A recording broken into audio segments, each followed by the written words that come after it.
Hey Bass Resource fans, Mike Iaconelli here. I want to talk to you about drop shotting.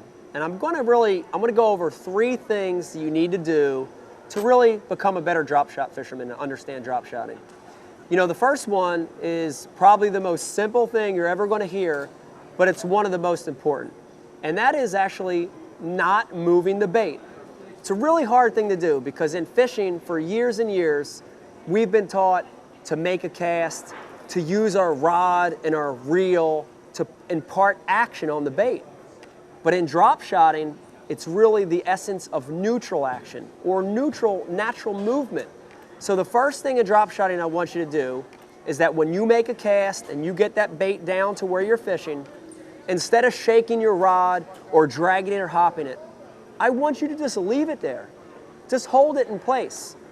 I know what you're thinking. You're thinking, why am I going to do that? The bait's not going to move.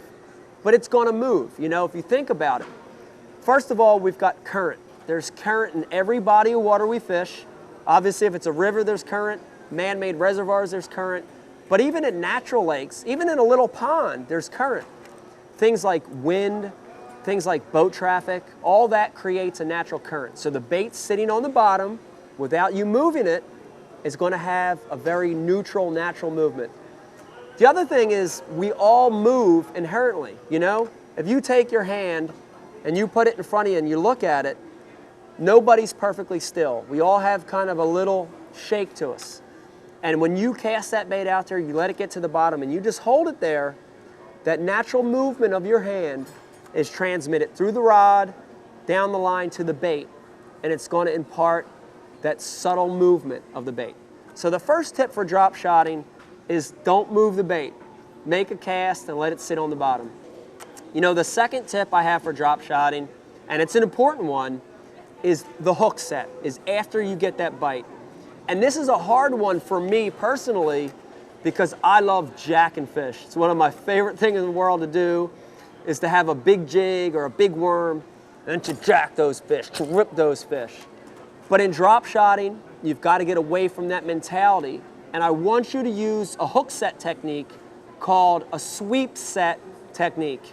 And basically in a sweep set technique, you're not jacking the fish, you're not ripping the fish, but you're gently reeling into that bite. So when you're drop shotting and you've got the bait out there and you're not moving it, and all of a sudden you boom, get that bite and he starts swimming away, hold yourself back.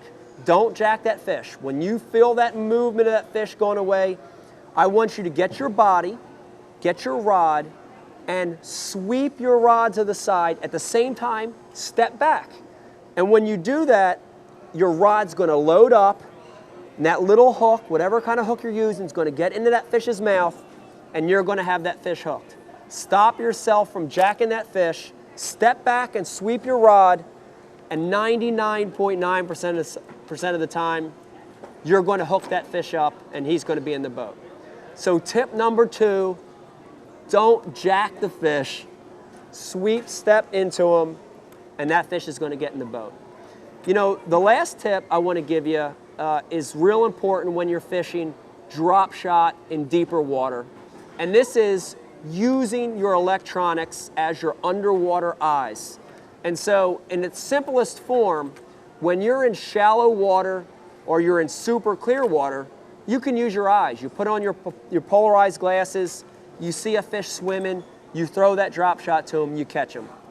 But when you're in deep water, when you're in dirty water, off-colored water, when you're in 30, 40, 50 feet, you can't see those fish with your eyes, your physical eyes, but you're going to use your electronics to see those fish. So I want you to use your graph. I want you to mount that transducer on the foot of your trolling motor.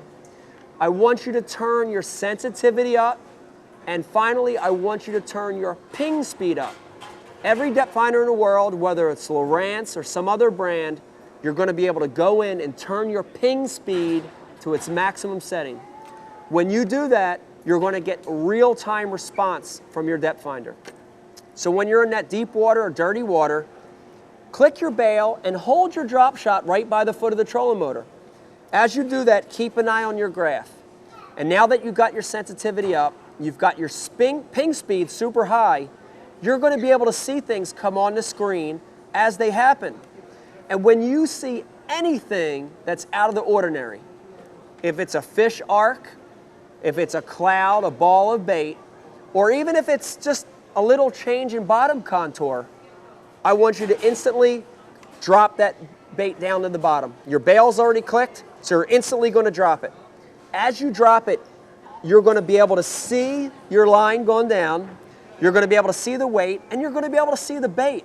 It's the most unbelievable thing, but with today's depth finders, especially Lowrance units, you're going to see it all happen. And as that bait falls, you're actually going to be able to see it get to that change. That fish or that ball of bait or that change in the bottom, you're going to see it fall to it.